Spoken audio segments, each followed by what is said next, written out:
저번 영상에 이런 댓글이 달렸습니다. 66세의 어르신께서 올리신 글이었는데요. 1998년 아버지께서 간암으로 돌아가시고 그때부터 지금까지 어머니를 집에서 모셨다고 합니다. 어머니께서는 수술을 20번을 넘게 하시고 오른쪽 다리가 마비되어 진통제가 없으면 고통으로 견디지 못하는 시간을 보냈다고 하셨습니다. 그동안은 집에서 요양사를 고용해 모셨었지만 이제는 본인도 요양병원에 가야 할 정도로 몸이 좋지 않아서 결국 지난주에 어머니를 요양원에 모셨다고 합니다. 그래서 안 그래도 마음이 무거운데 제 영상을 보고 나니 죄인이 된 기분이라고 하셨습니다. 어르신이 남긴 이 댓글을 보며 참 많은 생각이 들었습니다. 제가 어르신의 마음을 아프게 한 것은 아닐까 죄책감도 들었습니다.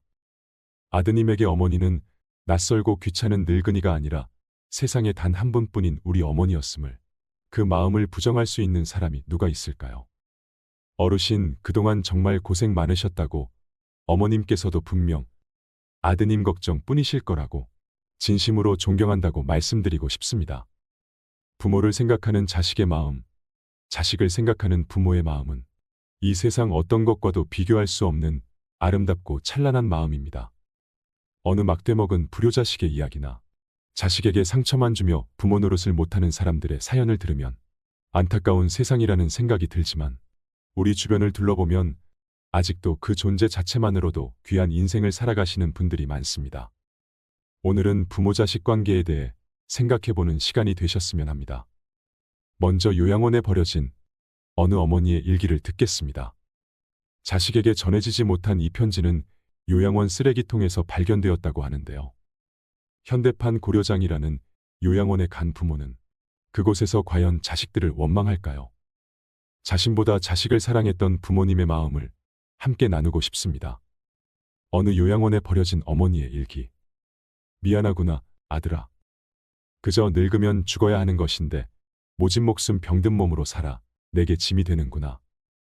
요양원에 사는 것으로도 나는 족하다. 그렇게 일찍 내 아비만 여의지 않았더라도 땅 한 평 남겨줄 형편은 되었을 터인데 못나고 못 배운 주변머리로 짐 같은 가난만 물려주었구나. 내 한 입 떨어 내 짐이 가벼울 수 있다면 어지러운 아파트 꼭대기에서 새처럼 갇혀 사느니 친구도 있고 흙도 있는 여기가 그래도 나는 족하단다. 내 평생 너의 행복 하나만을 바라고 살았거늘 할머니하고 부르며 내 가슴에 파고들던 손주 녀석이 보고픈 것쯤이야. 마음 한번 삭혀 참고 말지. 혹여 애미 혼자 버려두었다고 고우디고운 마음 다치지 말거라.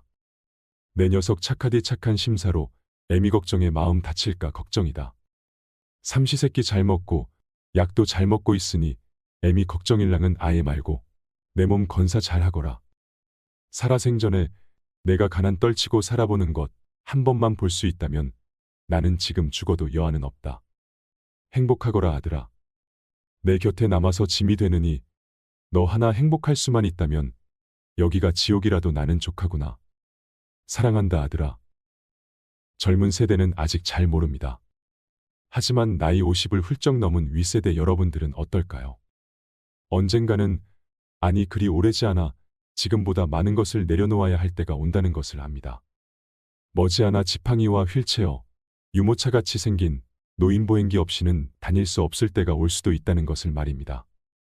나이는 숫자에 불과하다고 힘주어 말해보지만 몸과 마음은 어제와 점점 달라지고 있다는 것을 부인할 수 없습니다. 때가 되면 식물들은 꽃과 잎을 떨굴 준비를 하지요. 꽃은 세상을 아름답고 향기롭게 꾸미고 벌과 나비에게 꿀을 주고 다음 세대의 번식을 위해 열매를 맺은 후에는 떨구어 대지를 향합니다. 잎도 줄기의 작용인지 아니면 잎이 알아서 떨어지는 것인지는 알 수 없으나 가을이 되면 낙엽이 됩니다. 식물들이 때를 알아 꽃이나 단풍으로 마지막을 예쁘게 장식하고 떨어지듯 우리도 인생의 끄트머리에 있는 때를 미리 생각하며 아름다운 마무리가 될 수 있게 준비하는 것은 어떨까요? 부모를 부양하는 문제에 있어 부모나 자녀 세대의 견해가 빠르게 변화하고 있습니다. 국가통계포털 자료에 따르면 불과 10여 년 전만 해도 부모 부양은 가족이 책임져야 한다는 견해가 부모나 자녀 세대 모두에서 40%를 웃돌았으나 2018년도에는 25%대로 낮아졌습니다. 그리고 지금 현재는 어떨까요? 부모 부양은 부모 스스로 해결해야 한다는 답변이 훨씬 늘었을 것입니다. 노부모의 부양이 자식의 책임에서 부모 자신의 몫으로 점점 바뀌고 있는 것입니다. 지금 인생 후반을 살아내고 계시는 여러분들의 세대가 20, 30대였을 때 노부모는 당연히 자식이 모셔야 한다고 생각하는 사람이 많았습니다. 그러나 지금은 자식들에게 짐이 된다며 부양을 원하지도 기대하지도 않습니다. 게다가 포기할 것이 많다며 힘들어하는 30을 훌쩍 넘긴 자식들의 부양까지 감당해야 하는 안타까운 세대이기도 합니다. 반면 자식 세대는 부모 부양의 책임을 크게 느끼지 못하고 있습니다.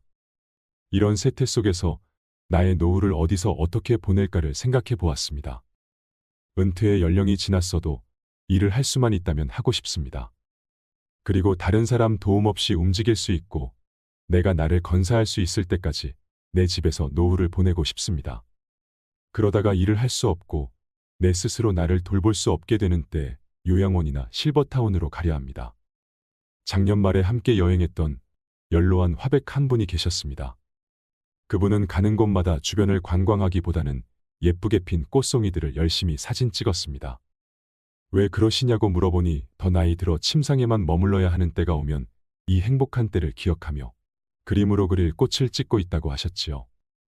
이분을 보고 자연스럽게 요양원 생활에 대해 처음으로 진지하게 생각하게 되었고 생애 종착역이 가까울 때에 머무를 그곳에서 무엇을 하며 지내면 좋을까를 생각해 보게 되었습니다. 여러분, 완벽한 부모나 완벽한 자식이 있을까요? 나는 내 부모에게 어떤 자식이었고 내 자식에게 나는 어떤 부모일까요? 세상에는 완전한 부모도 완전한 자식도 없는 것 같습니다. 평생을 눈뜨고 살아봐도 그런 완벽한 부모와 자식은 만날 수 없고 나 또한 완벽한 자식과 부모가 될 수도 없는 것이 세상 이치인 것 같습니다. 그러니 내가 완벽한 자식이 아니라고 완벽한 부모가 못 되었다고 너무 마음 아파하지 않으셨으면 합니다. 불완전한 인간인 부모를 향해 불만을 갖고 원망하기 시작하면 끝이 없습니다. 1950, 60년대에 모두가 가난했던 시절, 굶는 것이 일상이었던 시절에 먹이지도 못할 자식 왜 낳느냐고 원망했던 자식들이 커서 자식을 낳았습니다. 굶기는 부모가 되지 않으리라 마음먹고 열심히 밭일하며 굶지 않게 길렀다면 그들이 만족했을까요? 그의 자식들은 먹이기만 하면 다인가 남들처럼 제대로 가르치지도 못하면서 하며 불만을 토로할지도 모릅니다. 그들이 부모가 되어 내 자식은 잘 가르치리라 마음먹고 열심히 돈을 벌어 자기는 못 받은 교육을 자식에게 시켰다고 해볼까요? 그러나 그들은 공부하라는 소리만 했지 언제 우리와 함께 했느냐고 말할지도 모릅니다. 요즘 아이를 기르는 젊은 부부들 중에는 부모가 공부하라는 강요만 했지 위로와 공감을 받은 경험이 없었기에 자신들도 자식 교육을 어떻게 해야 할지 몰라 너무 힘들다며 부모를 탓하는 경우를 보았습니다. 부모가 되고 나이가 들다 보면 어린 시절에 부모에게 불효했던 것을 뒤늦게 깨닫고 마음 아파합니다. 아무리 후회만 남는 것이 인생이라지만 세상만사 빈손으로 와서 빈손으로 가는 것을 원망하고 탓한다고 달라지는 것이 있을까요? 여러분, 눈을 감고 한번 생각해 보세요. 내 앞에 있는 그 사람을 이해하고자 마음먹으면 이해 못할 것도 없습니다. 지금 이 영상을 보고 계신 여러분들처럼 지혜를 찾고 마음 공부를 한다는 것은 이러한 깨달음을 얻는 일이기도 합니다. 그래서 저도 그러했기에 자식이 나를 서운하게 하는 일이 있다 해도 이해하려 합니다. 완벽할 순 없어도 그렇게 마음을 가지려고 노력하려 합니다. 아쉬움과 후회 속에서도 묵묵히 걸음을 내디디며 살아가는 것이 인생이니까 말입니다. 남극에는 극도의 추위 속에 회색머리 엘버트로스라는 새가 산다고 합니다. 이 새는 새끼를 단 한 마리만 낳습니다. 그리고 거친 바람 속에서 새끼를 품어 기르지요. 그런데 부모 새가 먹이 사냥을 나갈 때 강풍이 불어 새끼가 둥지에서 벗어나기라도 한다면 그 새끼는 몇 시간 버티지 못하고 얼어 죽는다고 합니다. 그런데 둥지로 돌아온 부모 새는 둥지 바로 밑에 떨어진 새끼를 알아보지 못합니다. 새끼가 소리내어 울고 버둥거려도 소용이 없습니다. 강한 바람이 새끼를 밀어내면 부모 새들은 새끼를 못 찾고 새끼 스스로 둥지로 올라가야만 살 수가 있는 것입니다.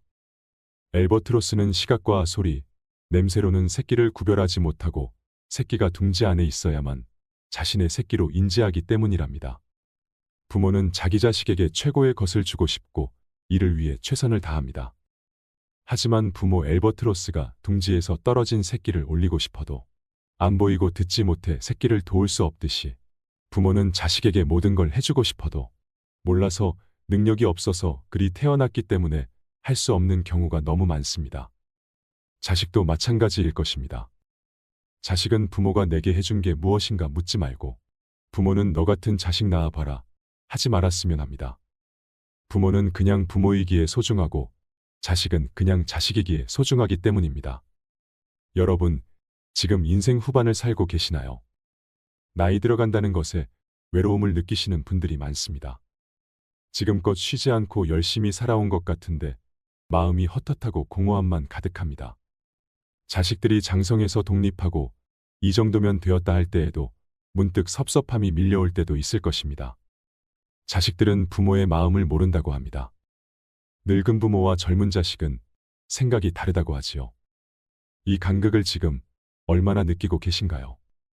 부모는 끼니 때마다 자식 걱정을 하지만 자식은 도움이 필요할 때마다 부모 생각을 하고 부모는 장성한 자식 결혼 걱정을 하지만 자식은 부모 장래 걱정을 한다고 말하는 분들도 있습니다.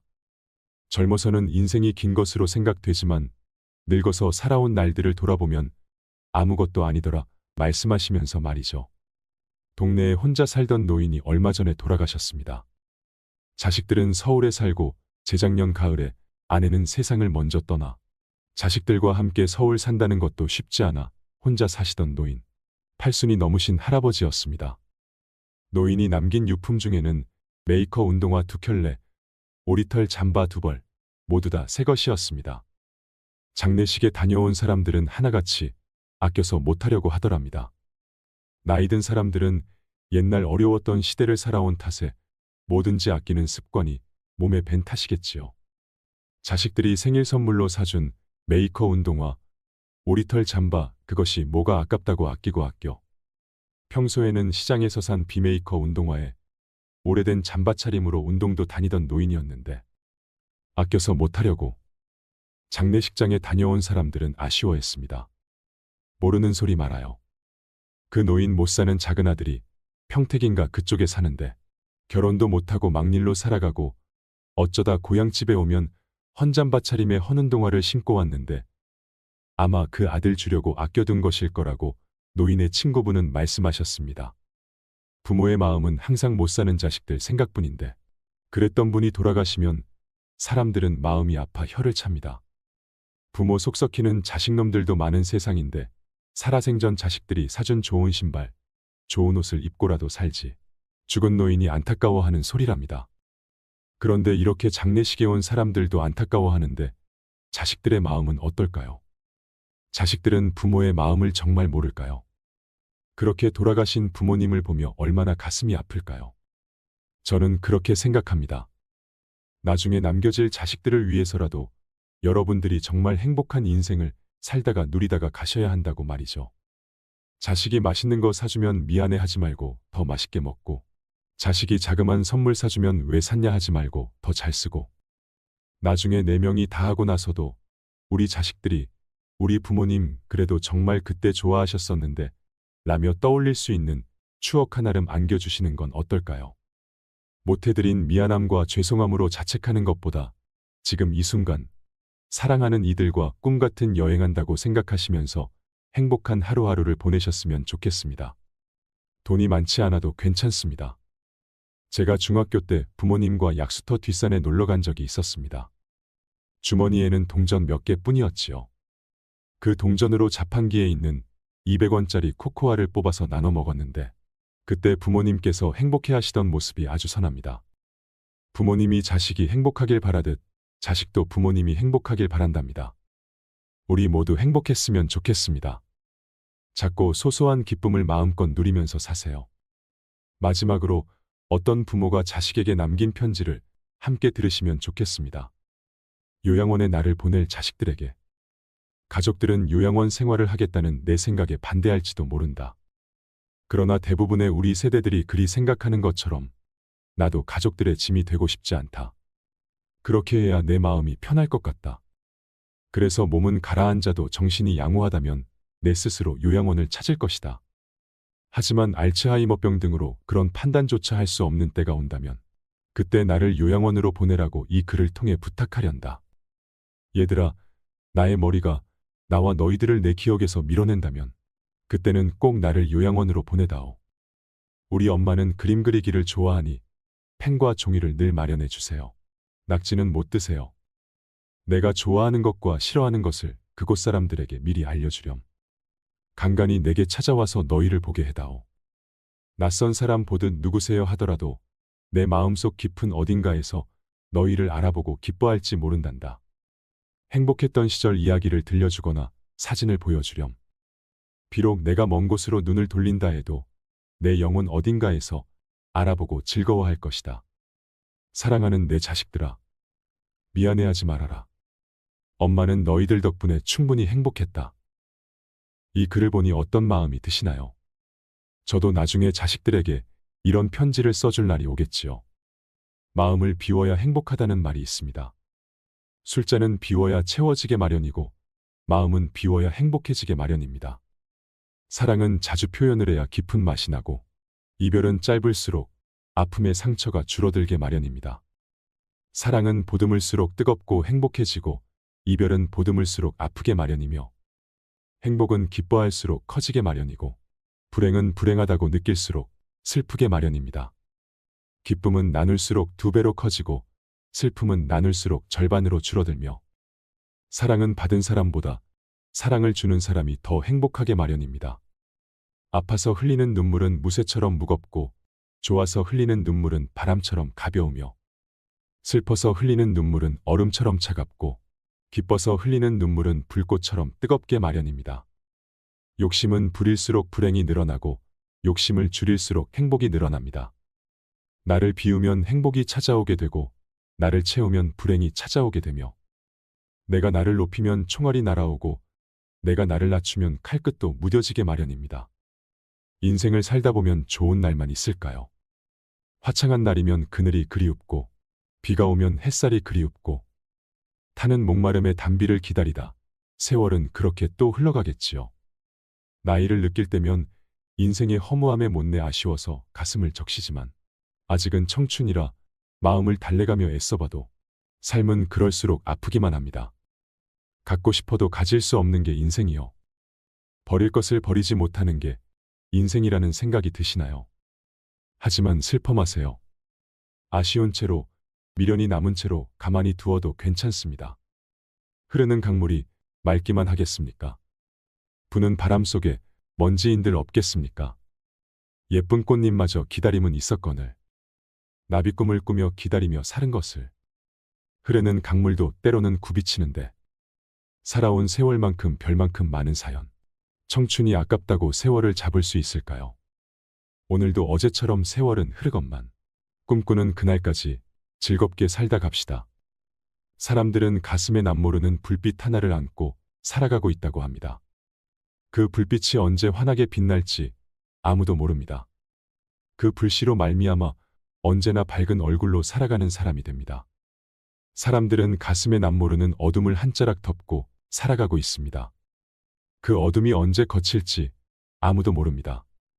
그러나 그는 그 어둠 때문에 괴로워하다가 결국은 그 어둠을 통해 빛을 발견하는 사람이 됩니다. 사람들은 가슴에 남모르는 눈물 한 방울씩을 날마다 흘리며 살아가고 있습니다. 그 눈물이 언제 마를지 아무도 모릅니다. 그러나 그는 그 눈물로 말미암아 날마다 조금씩 아름다운 사람이 됩니다. 사람들은 가슴에 꼭 용서받아야 할 일, 한 가지씩 숨기고 살아가고 있습니다. 그 용서가 어떤 것인지 아무도 모릅니다. 그러나 그는 날마다 용서를 구하다가 어느새 모든 것을 용서하는 사람이 됩니다. 사람들은 가슴에 꼭 하고 싶은 말 하나씩 숨기고 살아가고 있습니다. 그 말이 어떤 말인지 아무도 모릅니다. 그러나 그는 숨기고 있는 그 말을 통해 하고 싶은 말을 아름답게 하는 사람이 됩니다. 사람들은 가슴에 남모르는 미움 하나씩 품고 살아가고 있습니다. 그 미움이 어떤 것인지 아무도 모릅니다. 그러나 그는 그 미움을 사겨내다가 결국은 모두를 사랑하는 사람이 됩니다. 사람들은 가슴에 남모르는 희망의 씨앗 하나를 묻고 살아가고 있습니다. 그 희망이 언제 싹틀지 아무도 모릅니다. 그러나 그는 희망의 싹이 트기를 기다리다가 아름다운 삶의 열매를 맺는 사람이 됩니다.